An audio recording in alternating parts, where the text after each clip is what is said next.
കുന്നന്താനം കിൻഫ്ര പാർക്കിൽ സ്ഥാപിച്ചിരിക്കുന്ന സംയോജിത പ്ലാസ്റ്റിക് പാഴ്വസ്തു സംസ്കരണ ഫാക്ടറിയായ green park chief secretary Sarada Muraleedharan സന്ദർശിച്ചു. പത്തനംതിട്ട ജില്ലാ പഞ്ചായത്തിൻ്റെയും ക്ലീൻ കേരള കമ്പനിയുടെയും സംയുക്ത സംരംഭമാണ് പാഴ്വസ്തു സംസ്കരണ ഫാക്ടറി.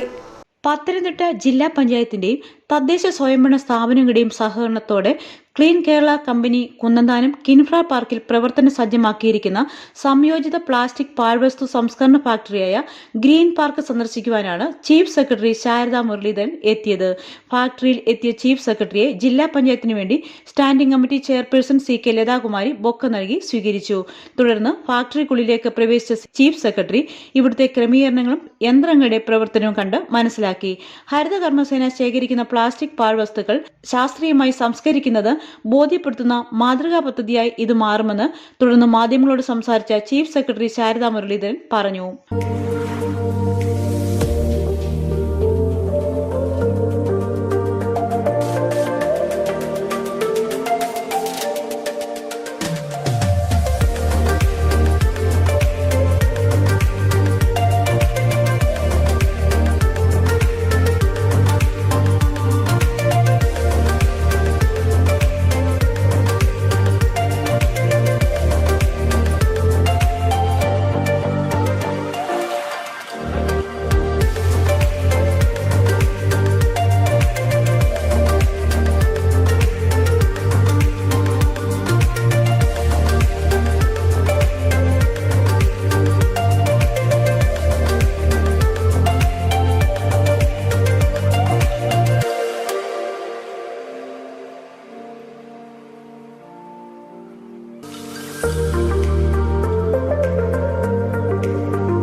ഇതെല്ലാം അസ്ഥാനത്താണ് എന്നുള്ളത് തെളിയിക്കാൻ പറ്റും. നിങ്ങളിവിടെ വന്നിരിക്കുന്ന സ്ഥിതിക്ക് ഒരു റിക്വസ്റ്റ് ഉള്ളത് ഈ പ്ലാന്റിനകത്ത് കയറി കാണുക. എന്താണ് ഈ പ്ലാന്റ്? അപ്പം നമ്മൾ എന്താണ് ഈ പ്ലാന്റിൽ കാണുന്നത്? നിങ്ങൾക്ക് മണമടിക്കുന്നുണ്ടോ? നിങ്ങൾക്കത് ഇത് കണ്ടിട്ട് ഇതിൽ എന്തെങ്കിലും ഒരു അപകടം ഉണ്ടാകുന്നതായിട്ട് തോന്നുന്നുണ്ടോ? വായു മലിനീകരണം തോന്നുന്നുണ്ടോ? ഒന്നുമില്ലല്ലോ. അപ്പോൾ ഇതിപ്പോൾ വളരെ ക്ലീനായിട്ട് സിസ്റ്റമാറ്റിക്കായിട്ട് നമ്മൾ തന്നെ ജനറേറ്റ് ചെയ്യുന്ന വേസ്റ്റിനെ കുറച്ച് ക്രിയാത്മകമായിട്ട് ഉപയോഗിക്കാൻ പറ്റുന്നുള്ള ഒരു സാധ്യത തെളിയിക്കുന്നതാണ് ഈ പ്ലാന്റ്. അതൊരു കാര്യം. മറ്റൊരു കാര്യം, ഇത് തദ്ദേശഭരണ സ്ഥാപന നേതൃത്വം താല്പര്യമെടുക്കുകയാണെങ്കിൽ, ഇതിപ്പോൾ ജില്ലാ പഞ്ചായത്തും ക്ലീൻ കേരള കമ്പനിയും കൂടി സംയുക്തമായിട്ട് ചെയ്യുന്ന പ്രോജക്റ്റാണ്. അപ്പോൾ അങ്ങനെ വരുന്ന അത്തരത്തിലുള്ള പ്രോജക്റ്റുകൾ സ്കെയിലിൽ ഒരു മൊത്തം ജില്ലയുടെ പ്രശ്നപരിഹാരത്തിനായിട്ട് കാണാനായിട്ട് സാധിക്കും എന്നുള്ളതിൻ്റെ ഒരു വലിയൊരു ഉദാഹരണം കൂടിയാണ്. അപ്പോൾ തദ്ദേശഭരണ സ്ഥാപനങ്ങളെ സംബന്ധിച്ചിടത്തോളം നമുക്കും ഒരു മോഡൽസ് ഉണ്ടാവണം. ഇത് എന്ത് ചെയ്യാൻ പറ്റും, എങ്ങനെ ചെയ്യാൻ പറ്റും, ഇത്തരത്തിലുള്ള ഒരു കമ്മ്യൂണിറ്റി ലെഡ് ആയിട്ടുള്ളൊരു ഇനിഷ്യേറ്റീവ് എന്നുള്ളതിന് സാധ്യതയുണ്ടോ?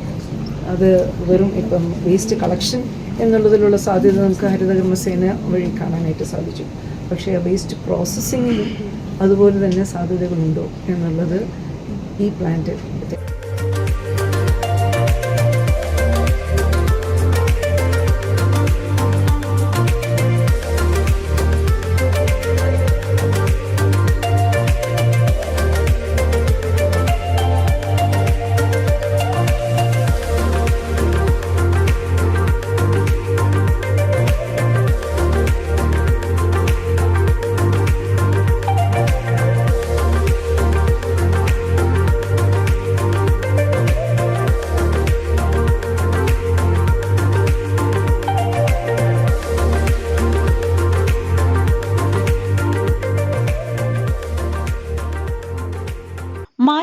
നവകേരള ക്യാമ്പയിന്റെ ഭാഗമായി ഗ്രീൻ പാർക്ക് സന്ദർശിക്കുവാനും പ്രവർത്തനം വിലയിരുത്താനും എത്തിയ ചീഫ് സെക്രട്ടറി പൂർണ്ണ തൃപ്തിയും രേഖപ്പെടുത്തി. ജില്ലാ panchayat president Abraham George, standing committee ചെയർമാൻമാരായ CK Lathakumari, Jiji Mathew, Mallappally block president Babu Koodathil, clean Kerala company managing director GK Suresh Kumar, additional ജില്ലാ മജിസ്ട്രേറ്റ് P ജ്യോതി, ജില്ലാ panchayat secretary Sherly Beegum, Thiruvalla RDO Bipin Kumar, Suchitwa mission coordinator Nifi S Haq, Haritha Kerala mission coordinator G Anilkumar, clean Kerala company manager MP Dileep Kumar, Mallappally tahsildar Binuraj എന്നിവർ ചീഫ് സെക്രട്ടറിക്കൊപ്പം ഉണ്ടായിരുന്നു.